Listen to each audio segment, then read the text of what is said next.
Should've known your mind was calling. Girl, let me provide your needs. Freaky girl under the sheets. But your love when things start slowing down. I know you got me, baby. Araw po ng Sabado, tayo po ay maglalakad na naman papunta sa trabaho. Dito ako naman sa kabilang karsada. Ganda ng halaman. Ang ganda. Yan po, ang ganda ng bulaklak. Dito tayo dumaan sa kabila. Kasi sa kabila umay na ako. Dito naman tayo sa kabila. Aray ko. May motor, tabi tayo. Ito po, nasa bisyo na po. Pasaway sa Korea. Ang ganda ng bahay raw, simple. Pero ang ganda ng cute. Kung may aso pang natahol. Pati sa kabila may doggy. Malinis na are. Are yung masukal eh. Yung bakanting lote. Masukal yan, malinis na pala ngayon. Labasan tagal ako hindi dito na adan eh. Lagi doon sa kabila. Kaya dito naman tayo dumaan. Papakita ko sa inyo mga bahay dito. Magaganda. Si Kuya Guard eh. Nakikisingit. Diba? Dito naman tayo sa kabila. Ang gaganda ng bahay. Iba-iba ang hogis ng bahay. Hindi pero parehas. Kasi hindi naman to yung subdivision na ano. Commercial.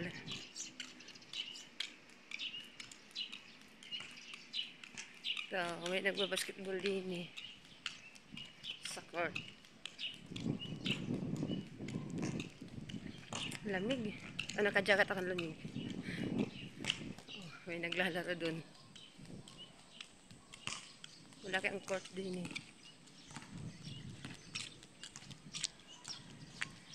Marami na dito mga bahay na ginagawa dati. Hindi pa ito masyado po. Ngayon, dami na ng bahay pinapagawa. Kabila naman. Ngalay lang ang kamay. Kabila naman. Kamay lang. Ngalay ng kabilang kamay.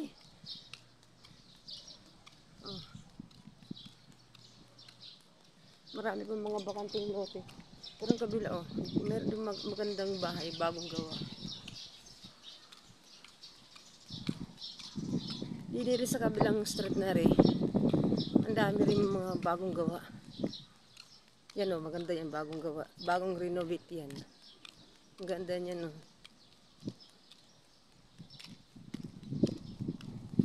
Bagong renovate yan.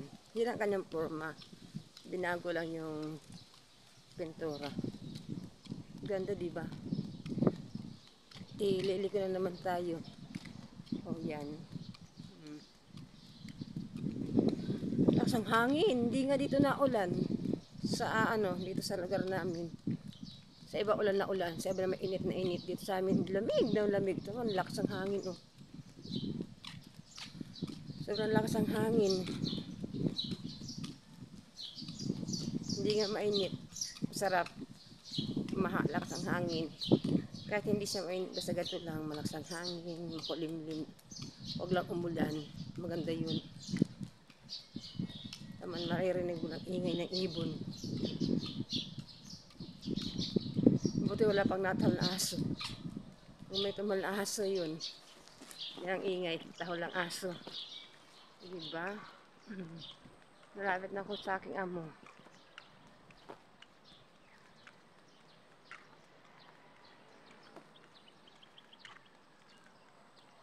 Ang dami pang bakanting lote. Lalo na dun sa phase 2. May phase 2 kasi ito eh. Marami bakante doon. Kasi ito parang bungad sa exit, bungad sa entrance.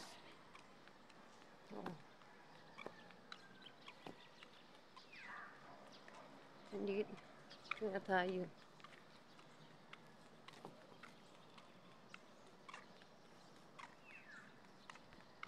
Naku, ang mga alagang pusa nasa loob na naman ng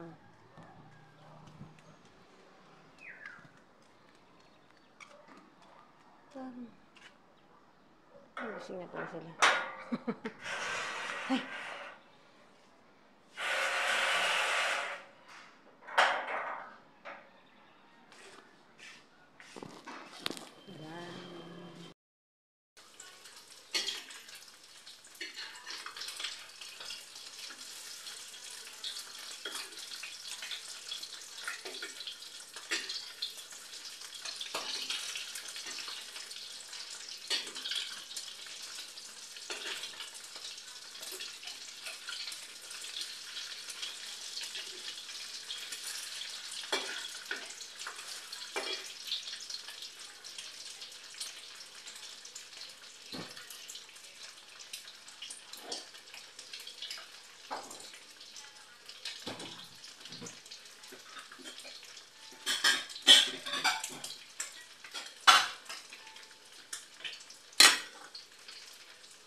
Namatay yung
galing sa trabaho.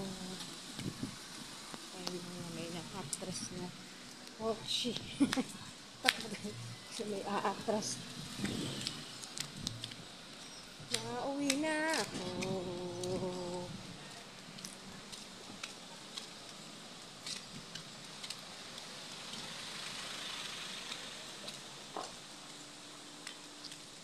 Oh, yung aking buhok. Sabok ko ba? Ang ganda dun, oh. Yan. Ayun sa glakong buhok naman. Mahangi, eh. Oh, yan. Pauwi na.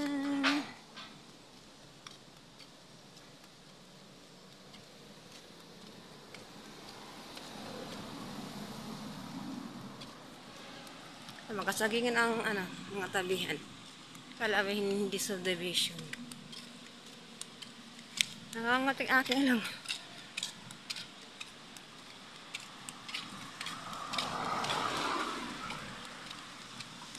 Binigyan ako ni ate ng ng t-shirt. Hindi ko napapakita. T-shirt yan lang. Pero hindi yung ha. Kung nakita nyo doon sa paper bag, hindi yun. Lalagyan lang yun. Pero maganda yun.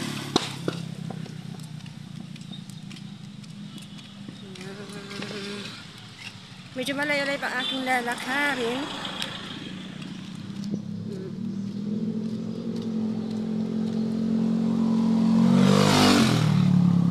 Sana hindi traffic. Pag traffic, abot ako ng alas 6. Kasi alas 5 na eh. Abot ako ng alas 6 pag traffic.